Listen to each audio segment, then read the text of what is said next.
На судска медицина се уште се работи на идентификација на телата на загинатите во пожарот.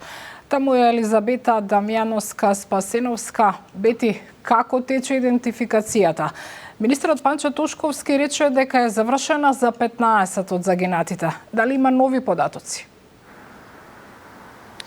Бува во телефонски разговор кој што прималку го направивме со директорот на Институтот за судска медицина Александар Станков. Дознаваме дека интензивно се работи на обдукцијата на телата на трагично загинатите во Кочанската дискотека. Меѓутоа и покрај тоа што побаравме точна бројка, директорот Станков не сакаше да излезе со ваква информација.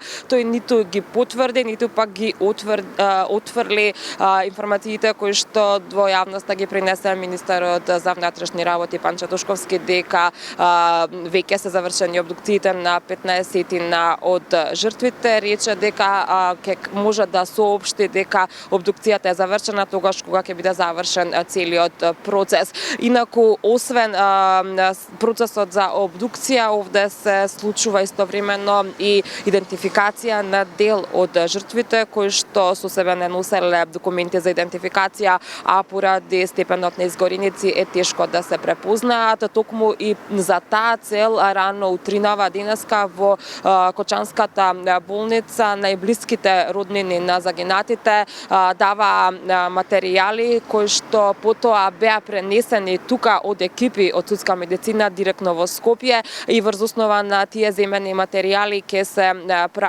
всушност веќе се прават анализи кои што ќе треба да го потврдат и идентитетот на загинатите. Предлагам тука да ја слушнеме и кусата изјава на директорот на Институтот за судска медицина.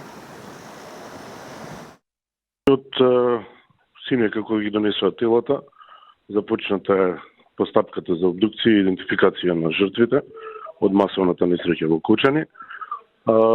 Денонечно се работи. Се очекувам да бидеме брзи и навремено да завршиме со целокупниот процес. Не можам да ви кажам бројка, затоа што кога ќе завршат сите обдукции и комплетната позитивна идентификација, тогаш за нас е постапката завршена. Парцијално не можеме да збориме. Организирани сме, од наша екипа поиде во Кочани, собра материјал, од во Скопје тие што се исто се е собран материјал и се работи паралелно на лабораториските анализи.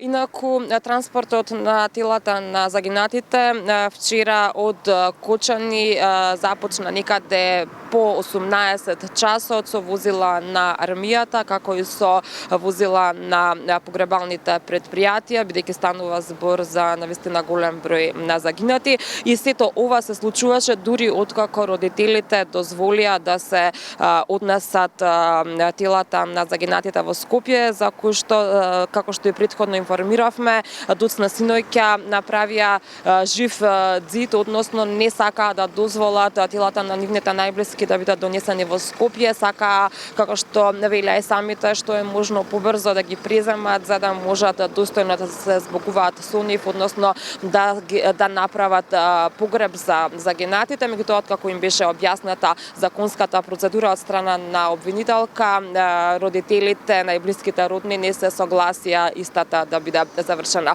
Како понатаму ќе се одвива обдукцијата, идентификацијата и кога ќе заврши, ќе информираме во некоја од следните изданија на вестите.